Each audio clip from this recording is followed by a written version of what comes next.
مرد مرد دودھ پلائے بھی دے، مرد جوتا چھپائے بھی دے، مرد حق مہر بھی دے، منہ دکھائے بھی دے،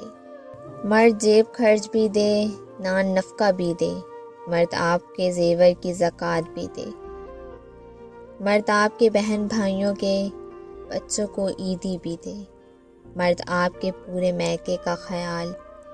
اس طرح رکھے جیسے فرض ہو، مرد آپ کو ہر موقع پر مہنگے کپڑے مہنگے جوتے بھی لے کر دے، اور آپ مرد کی جیب سے چھپ چھپ کے پیسے نکالتی جائیں۔ مرد کو شادی کرنے کے لیے بسر روزگار ہونا لازمی ہے، مرد کا اپنا گھر ہونا بھی لازمی ہے، مرد کی تنخواہ بھی آپ کو 1 لاکھ چاہیے۔ ان سب کے باوجود بھی جب آپ سڑا سا منہ بنا کر کہہ دیں گے ساس سسر کی خدمت کرنا عورت پر فرض نہیں، واہ بھائی حد ہے دوگلے پن کی۔ سارے فرائض بس مردوں کے ذمے ہیں اور حقوق عورتوں کے لیے ہیں۔